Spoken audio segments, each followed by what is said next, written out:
नमस्कार, the Vicky times के इस खास कार्यक्रम वर्दी की शान में आप सभी का स्वागत है। मैं हूं आपके साथ आरती शर्मा और जो शख्सियत आज हमारे वर्दी की शान में मौजूद है वो है रानीवाड़ा के डीवाईएसपी शंकर लाल जी। सर, चूंकि आप बाड़मेर जिले के रहने वाले हैं, रानीवाड़ा में डीवाईएसपी के पद पर आप फिलहाल अपनी सेवाएं दे रहे हैं। आपकी शिक्षा से जानना चाहूंगी, जो कि बाड़मेर जिले में शिक्षा का काफी अभाव रहा है, किस तरीके से आपने अपनी शिक्षा प्राप्त की और इस क्षेत्र में आप आगे बढ़े। हाँ, ये बात सही है। जिस समय हम लोग पढ़ाई कर रहे थे उस समय की परिस्थितियों में और आज की परिस्थितियों में रात दिन का अंतर आ गया है। अभी educational institutes, colleges, technical education, बहुत सारी संभावनाएं बाड़मेर में आ गई है, इसलिए अब इसको पिछड़ा हुआ नहीं कह सकते, लेकिन फिर भी दूर दराज और थोड़ी गैप होने की वजह से कुछ कठिनाइयां आती है।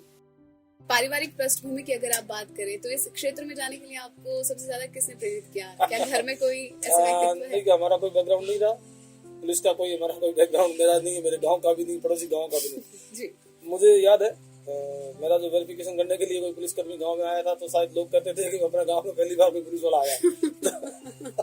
अच्छा। तो ऐसा कुछ नहीं था, लेकिन मेरे जो ब्रदर है वो सारे डिफरेंट सर्विसेज के अंदर थे। सबसे बड़े वाले टीचर थे, उनसे छोटे वाले थे वो सिविल एयरफोर्स के अंदर, सिविल आर्मी के अंदर है। थर्ड नंबर वाले वो मेडिकल डिपार्टमेंट में है। तो मैं चूंकि बीएड ज्वाइन कर चुकी थी मैंने, और मैं एमएससी भी कर रहा था जयनारायण व्यास विश्वविद्यालय से फिजिक्स से। अच्छा। तो पहले तो सोचा पीएचडी करेंगे और साथ साथ बीएड में आया तो मैं उधर चला गया। थानदार का टेस्ट आया तो इसमें टेस्ट दे दिया। जब ज्वाइनिंग या सिलेक्शन हो गया तो मुझे एक चीज ने प्रभावित किया कि हमारे चारों का ही जो फील्ड है वो अलग हो जाएगा। अच्छा, ओके। इसी चीज से प्रेरित होकर मैंने पुलिस को। तो अच्छा, सिर्फ ये ही, अदरवाइज मन में कोई और धारणा बना रखे हो कि हाँ ये मेरा लक्ष्य है? क्या नहीं, ऐसा कोई फिक्स लक्ष्य नहीं था, और इतनी उस समय जागरूकता भी और जानकारियां भी नहीं थी। ग्रामीण परिवेश से आते थे, इतना कोई पता भी नहीं था। बस ये था कि हाँ इन तीनों से मेरा चार हो गया, हम चारों भाई डिफरेंट डिपार्टमेंट में चले गए, एक ही डिपार्टमेंट में नहीं, बस यही था। और दूसरा तो थोड़ा सा चूंकि ये पुलिस का थोड़ा जोश और लॉ एनफोर्समेंट एजेंसी होने के नाते थोड़ा बहुत जो लोगों से सुन रखा था, तो वो उत्सुकता तो थी। फिलहाल आप डीवाईएसपी के पद पर रानीवाड़ा में तैनात हैं। किन किन चैलेंजिंग रोल का आपको सामना करना पड़ता है? क्या वो कार्रवाइयां रहती है इस दौरान? हाँ, अभी मैं रानीवाड़ा गए हुए मुझे 15-20 दिन ही हुए हैं। इससे पहले मैं 1.5 साल तक भीनमाल में रहा था, वो भी रानीवाड़ा का एडजॉइनिंग इलाका है। कमोबेश सेम तरह की परिस्थितियां हैं। पुलिस की चुनौतियां बहुत सारी है। कानून व्यवस्था को बनाए रखना आज की तारीख में पुलिस के लिए सबसे अहम प्राथमिकता रहती है।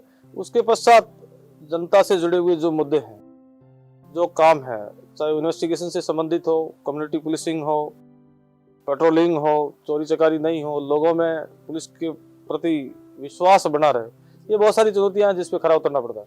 क्योंकि निश्चित वक्त के बाद आपकी पोस्टिंग हर जगह होती है, तो जब भी आप किसी नई जगह पर जाते हैं तो अपराधियों में खौफ देखने के लिए आप पहला क्या कदम उठाते हैं कि अपराधी आपसे डरे? देखो, हमें नए इलाके में जाते हैं तो थोड़ा सा थाना का विजिट करने से, और कुछ हमारे आसूचना अधिकारी होते हैं उनसे, और थाना अधिकारी होते हैं उनसे मीटिंगें होती है, बातचीत होती है, पता लग जाता है कि इस इलाके के अंदर ये 5-10 आदमी है जो परेशानी पैदा करने वाले जी। फिर वो काम क्या करते हैं, उनकी काम पे निगरानी रखो। वो वांटेड है तो टेक्निकली उनका पीछा करके पकड़ो, या उनकी जो फाइनेंशियल एक्टिविटीज है उनको कैसे तोड़ा जाए तो उनको तोड़ो। जैसे जमीनों पे कब्जे कर रहे हैं, या मान लो कोई फर्जी तरीके से कोई कागज बना करके किसी की संपत्ति को हड़प रहे हैं, या कोई लिकर वगैरह के भी धंधे कर रहे हैं, या वो कोई एनडीपीएस की वगैरह में कर रहे हैं, तो बहुत सारे कानून बने हुए। उन कानूनों के तहत उन पे है जो कार्रवाइयां की जाए, शिकंजा कसने की प्रयास करते हैं, ताकि या तो वो इलाका छोड़ के चले जाए, या फिर वो अपना है जो इलीगल एक्टिविटीज है वो कम करे। तो साथ ही मैं ये भी जानना चाहूंगी कि किस तरह की कार्रवाइयां ऐसी आपकी अभी तक रही है कि आपने उसमें सफलता हासिल की है? देखो, लंबे टेन्योर के अंदर बहुत सारी कार्रवाइयां रही है, लेकिन फिलहाल पिछले साल 2 साल जब जालौर जिले की बात करें तो कुछ चैलेंजेस ऐसे आए जिनको हमने चैलेंज को स्वीकार किया और उसको हमने ट्रेस आउट किया और पब्लिक के अंदर हमने विश्वास जीता जी।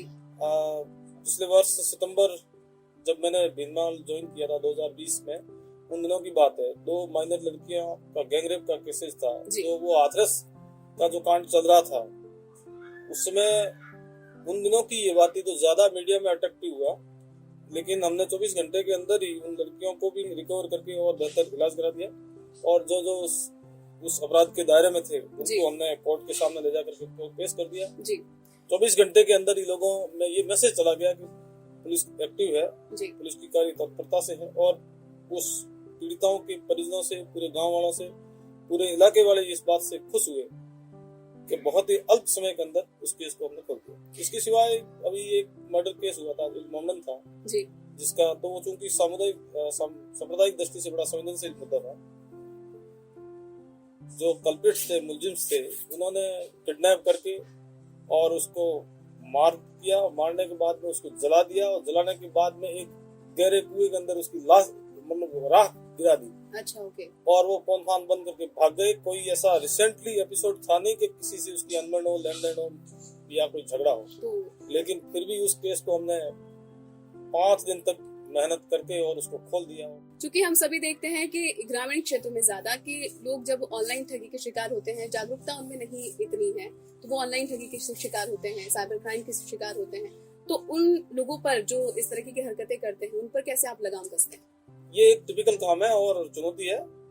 अवेयरनेस के लिए हमारे टोल फ्री नंबर जारी कर रखे हैं, हमने पोस्टर्स जगह जगह लगा रखे हैं, हमारे थानों के अंदर हमने लगा रखे हैं, और बार बार चेतावनी है स्टेट की तरफ से, पुलिस मुख्यालय की तरफ से, जिला पुलिस की तरफ से हम लोगों को चेतावनी भी जारी करते रहते हैं। बैंक की भी ऑथराइज चेतावनियां आती रहती है कि आप अपना कोई OTP या कॉन्फिडेंशियल नंबर किसी को नहीं बताए, लेकिन फिर भी आदमी कहीं न कहीं धोखा खा जाता है। वो लालच में खाता है, वो लालच के अंदर ये हो जाएगा, लॉटरी खुल गई या मोटरसाइकिल देख ली कहीं पर भी, या कोई वर्दी के साथ में कोई कार देख ली, तो आदमी कहीं न कहीं धोखा खा जाता है। क्योंकि इस तरह के क्राइम करने वाले लोग पेशेवर है, और वो सारी अपनी आईडीज वगैरह है, बैंक अकाउंट्स वगैरह है, या उनकी मेल आईडीज वगैरह है, वो सारी की सारी उनकी फ्रॉड होती है, या फिर ऐसे व्यक्तियों के खातों में पैसे ट्रांजैक्शन करा दिए जाते हैं जो बिल्कुल ही गरीब आदमी होते हैं, और उनको वो यूज करते हैं। असली जो बेनिफिशियरी होते हैं वो सामने आते हैं। तो पहली बात तो ये, चूंकि इस तरह की ठगी करने वाले लोग राजस्थान में तो भरतपुर और मेवात का इलाका है, थोड़ी बहुत और भी कहीं हो सकते हैं, मेवात का इलाका है खास इसके तक, बाकी झारखंड के अंदर जामताड़ा वगैरह वो है, बंगाल के अंदर भरे पड़े हैं। तो ये जब भी होता है तब हम देखते हैं उनमें से जो आईडी वगैरह निकलती है, या जिनकी जो CDR वगैरह में हम जब लोकेशन देखते हैं, तो वो इन जगहों की ही आती है जी। छोटी ठगी होती है 20-25 हजार 50 हजार की इस तरह की, और अगर बंगाल या झारखंड से अगर एक उसको पकड़ के लाना है तो बहुत टेढ़ा काम हो जाता है, क्योंकि आने जाने का राज्य सरकार का खर्चा भी बहुत सारा हो जाता है, टाइम वेस्ट भी बहुत सारा हो जाता है, और वहाँ की जो भौगोलिक स्थितियाँ और वहाँ की जो आवागमन, वो भी बड़ा चुनौतीपूर्ण होता है कि उनमें से ट्रेस करें, उनको पकड़ के लाएं। तो इसमें सावधानी ही सबसे बेहतर है, क्योंकि बहुत सारी ऐसी आ गई है जो वॉलेट्स वगैरह के अंदर पैसे जमा होते हैं। तो अगर 24 घंटे के अंदर कंप्लेन कर दी जाए जी, तो हमारी तरफ से जो सुप्रीडेंट ऑफ पुलिस की तरफ से एक मेल जाता है संबंधित कंपनीज में, कोई पेटीएम हो चाहे और भी कोई हो, तो उनका पेमेंट आगे जहां उनके बैंकों में या कहीं जाने से रुक सकता है, और जो शिकायत करता है उसके खाते में वापस रिटर्न होकर आ सकता है। अच्छा। ये एक बेनिफिशियरी है, लेकिन चूंकि लोग पता लेट लग चलता है उनको, या फिर वो कांटेक्ट में हमारे नहीं आते हैं और हमारे तक आते हैं, तब तक 24 घंटे से ज्यादा का समय बीत चुका होता है, तो तब तक वो पैसे अगले दिन को भी जाने उनको चले जाते हैं। क्योंकि हम फिर से देख रहे हैं कि ओमिक्रॉन का ये जो कोरोना एक बार फिर से फैल रहा है, उसको लेकर आगे क्या जो बिल्कुल, ये ओमिक्रॉन का अभी नया वेरिएंट आया, लेकिन जितना मेडिकल अफसर्स से जो आ रही है बातें जी, एक्सपर्ट्स की जो ओपिनियन आ रही है, ये इतना गंभीर वेरिएंट नहीं है जी, इतना घातक नहीं है, लेकिन चूंकि जो उम्रदराज है या और बीमारियों से जो लोग, या जिन्होंने टीका नहीं लगवाया, या जिनकी डबल डोज नहीं है, या जिनकी एज ज्यादा है, या जो ऐसी गंभीर बीमारियों से ग्रसित है, उनके लिए खतरा हो सकता है। अभी गवर्नमेंट ने कुछ पाबंदियां भी लगाई, नई गाइडलाइन जारी हो गई होम डिपार्टमेंट, 100 से ज्यादा कोई शादी ब्याह वगैरह में नहीं होंगे, और किसी की डेथ वगैरह हो जाती है तो भी संख्या बहुत कम कर दी है जी। थोड़ा आवागमन में भी कुछ रेस्ट्रिक्शंस किए हैं, तो उनकी पालना के लिए निरंतर हम लोगों के संपर्क में हैं, हम भी जागरूकता कर रहे हैं, समझा रहे हैं, और CLG की मीटिंगें लेकर के और मार्केट में रूट मार्च वगैरह करके बिल्कुल जागरूकता फैलाना भी जरूरी है, क्योंकि कहीं ना कहीं लोग इसके प्रति एक बार फिर से लापरवाह हो गए थे, और थर्ड लहर जो आ रही है उसमें फिर से हमें पालन करना जरूरी है कोरोना को लेकर। करना चाहिए, कम से कम मास्क लगाना ये कोई इतना मुश्किल नहीं है। बिल्कुल, मास्क में किसी के कुछ नहीं जा रहा। आप काम पे जा रहे हैं, बस में बैठ रहे हैं, कहीं पर भी जा रहे हैं, आ रहे हैं, तो मास्क लगा के रखिए। लेकिन जी। अब बहुत कम लोगों के लगाया हुआ होता है, तो इसलिए आसपास के लोग देखते हैं कि इनके कुछ नहीं हुआ तो हमारे क्या हो जाएगा। हाँ। तो इसलिए थोड़ी सी जरूरत है। और यहाँ बाड़मेर जिले में भी कहूँ बस, क्योंकि हम बहुत ज्यादा केसेज आ रहे हैं, तो मास्क की बहुत ज्यादा जरूरत है। बाकी चीजों का तो पालन करें तो बेहतर है, लेकिन कम से कम मास्क जरूर लगा दें। क्योंकि सरकार के द्वारा जो गाइडलाइन है वो भी तय की जा चुकी है, तो आप सभी से यही रिक्वेस्ट है कि आप सभी इसका पालन जरूर कीजिए। क्योंकि एक कर्तव्यनिष्ठ और ईमानदार आप अधिकारी रहे हैं इसमें, किसे इस फील्ड में अपनी प्रेरणा मानते हैं आप? बहुत सारे प्रेरणादायक तो फिर बहुत सारे हैं। इंडियन पुलिस के अंदर, हमारे राजस्थान पुलिस के अंदर चुनौतियों की दृष्टि से और काम करने की दृष्टि से मैं मानता हूँ हमारे राजस्थान पुलिस के अंदर डीजीपी रहे थे अमिताभ गुप्ता जी। मुझे लगता है अभी जितने भी पुलिसकर्मी रिटायर हैं, मौजूद हैं या अभी पुलिस के अंदर कार्यरत है, तकरीबन उनमें से 70-80% लोगों की जो पसंद है वो अमिताभ गुप्ता होंगे, क्योंकि उन्होंने पुलिस के अंदर बहुत सुधार किया। हाउसिंग से लेकर के, उनके वेलफेयर से लेकर के, नया पुलिस मुख्यालय की जमीन को लेकर के, और पुलिस की सुविधाओं को लेकर के, वेतन बढ़ोतरी को लेकर के, पारिवारिक समस्याओं के निस्तारण को लेकर के, उनके बाद और उनके पहले भी बहुत अच्छे डीजीपी रहे होंगे, लेकिन अमिताभ गुप्ता की तुलना नहीं की जा सकती। जी। एक संदेश देना चाहें आप द पीके टाइम्स के जो दर्शक हैं उन्हें, तो क्या देना चाहेंगे? मुझे खुशी हुई आज आपके बीच में आकर के। पीके टाइम्स के समस्त दर्शकों का मैं बहुत बहुत आभारी हूँ कि मैं आपके बीच में हूँ और आपने मुझे यहाँ बोलने और सुनने का अवसर दिया। हो सकता है आप मेरी बातों से कहीं सहमत हो। बहुत बहुत धन्यवाद जी। तो ये थी वर्दी की शान में इस शख्स से मुलाकात। अगली बार फिर होगी वर्दी की शान से एक अलग शख्स से मुलाकात। तब तक के लिए जुड़े रहिए द पीके टाइम्स के साथ।